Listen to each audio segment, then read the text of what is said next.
ഭാര്യ പിതാക്കന്മാരെ അവരെയൊക്കെ പോണം, അസുഖമായി കിടക്കും, എന്ത് തിരക്കുകൾ എന്നാലും മാറ്റി വെച്ച് പോണം. കയ്യിൽ നിന്ന് കാശ് എടുത്തിട്ട് വണ്ടിയിൽ പെട്രോൾ എടുത്തിട്ട് പോകുന്നില്ല. കേരളം ആ ഇരുണ്ട കാലത്തേക്ക് പവർ കട്ട് തിരിച്ചു വന്നു. പോയൊന്ന് ചികിത്സ തേടി ജീവിതത്തിലേക്ക് തിരിച്ചു വരാനില്ല. ഇവരുടെ കാലത്ത്, സതീശന്റെ കാലത്ത് ചികിത്സ തേടി പോകുന്ന ആളുകളെ അവിടെ ഇട്ട് കൊലപ്പെടുത്തുന്നു. 4 പേരുകളെ ഇപ്പോ കൊലപ്പെടുത്തി കഴിഞ്ഞു, തലപ്പെടുത്തി കഴിഞ്ഞു.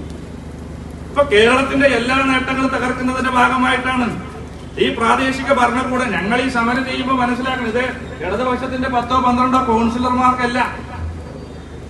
അതല്ലാതെ UDF-നകത്ത് തന്നെ നിൽക്കുന്ന ആളുകളുണ്ടല്ലോ, കൗൺസിലർമാരുണ്ടല്ലോ, വെള്ളയും ഇട്ട് കതറിട്ട് നിങ്ങളുടെ നാട്ടിലെ ജനങ്ങൾക്കിടയിലേക്ക് ഇറങ്ങുമ്പോൾ റോഡിന്റെ കാര്യം ചോദിക്കും, ഇലക്ട്രിക് പോസ്റ്റിൽ വഴിവിളക്ക് കത്താത്തതിനെ കുറിച്ച് ചോദിക്കും, ലൈഫിന്റെ ബാക്കി ഫണ്ട് ചോദിക്കില്ലേ? ഈ ആശുപത്രിയിൽ മരുന്നില്ലാത്ത ഞങ്ങളിപ്പോ DYFI തന്നെ സമരം ചെയ്തു 7 ദിവസം. മരുന്നില്ലാത്ത ചോദിക്കില്ലേ? അംഗനവാടിയിലെ കുട്ടികളുടെ ഭക്ഷണം മുടക്കിയില്ലേ? സ്കൂളുകളിലെ അടിസ്ഥാനപരമായ വിഷയങ്ങൾ എന്തെങ്കിലും നടക്കുന്നുണ്ടോ? ജനങ്ങൾ കൈകാര്യം ചോദിക്കുകയല്ല. ഞങ്ങളുടെ മാത്രമല്ല, ഇവരൊരു ധാരണ ഉണ്ട്, ഇത് ഇവരുടെ എന്താ വിഷയമാണ്.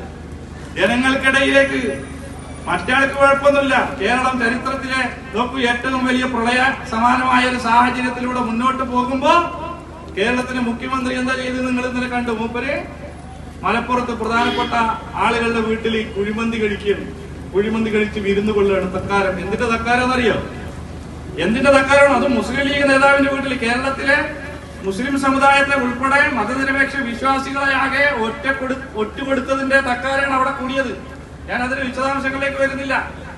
PM ശ്രീ കൊടുത്തതിന്റെ പേരില് അവിടെ ലീഗ് നേതാക്കന്മാരുമായിട്ട് കുഴിമന്തി കഴിച്ച് ആഘോഷിക്കുക, അതല്ലല്ലോ വിഷയം.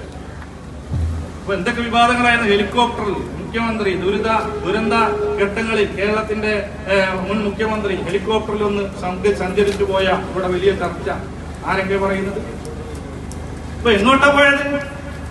അസുഖമായി കിടക്കുന്ന അദ്ദേഹത്തിന് ഞങ്ങളൊന്നും പറയുന്നില്ല. തീർച്ചയായിട്ടും മരുമക്കളാവുമ്പോ അല്ലെ, ഭാര്യ പിതാക്കന്മാരെ അവരെയൊക്കെ പോണം, അസുഖമായി കിടക്കും, എന്ത് തിരക്കുകൾ എന്നാലും മാറ്റി വെച്ച് പോണം.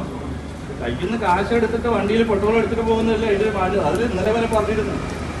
ഇത് സർക്കാരിന്റെ ചെലവില് ഹെലികോപ്റ്ററില് നോക്കൂ, ലക്ഷക്കണക്കിന് ചെലവഴിച്ചിട്ട് മൂപ്പര് കുറച്ച് അച്ചപ്പും കുഴലപ്പും കുറച്ച് മറ്റേ ഓറഞ്ചും മുന്തിരി ആപ്പിളൊക്കെ വാങ്ങിയിട്ട് പോവുകയാണ്. ഒരു സംസ്ഥാനം മുഴുവൻ നമ്മൾ കണ്ടല്ലോ.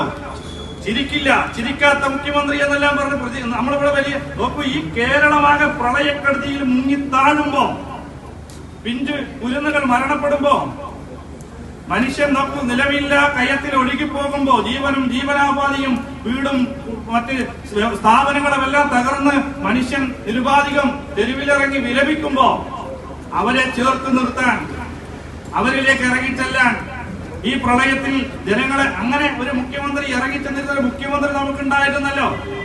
ഈ എന്താണ് ഇപ്പൊ കേരളത്തില് ഈ 2-3 ദിവസത്തിനൊക്കെ എത്ര അത്യാഹിതങ്ങളായി ഉണ്ടായി? ഗവൺമെന്റിന്റെ ഭാഗത്ത് കണക്ക് നിങ്ങൾ കണ്ടോ? ഇന്നലെ റവന്യൂ മന്ത്രി പറയുന്നു 6 ആള് മരണപ്പെട്ടു, 4 ആളെ കാണാതായി. നമ്മൾ റവന്യൂ മന്ത്രിയാണല്ലോ, റവന്യൂ മന്ത്രിയാണ് പറയുന്നത്. കുറച്ച് വീണില്ല, മുഖ്യമന്ത്രി പറഞ്ഞു 8 ആള് മരണപ്പെട്ടു, 6 ആളെ കാണാതായി. ഇതാണ് വകുപ്പുകൾ തമ്മിലുള്ള ഏകോപനം.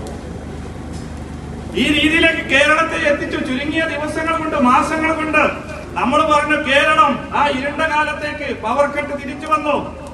ഈ നാട്ടിലെ ഏറ്റവും മികച്ച പൊതുവിദ്യാലയങ്ങള് തകർന്ന് തരിപ്പണമാക്കി.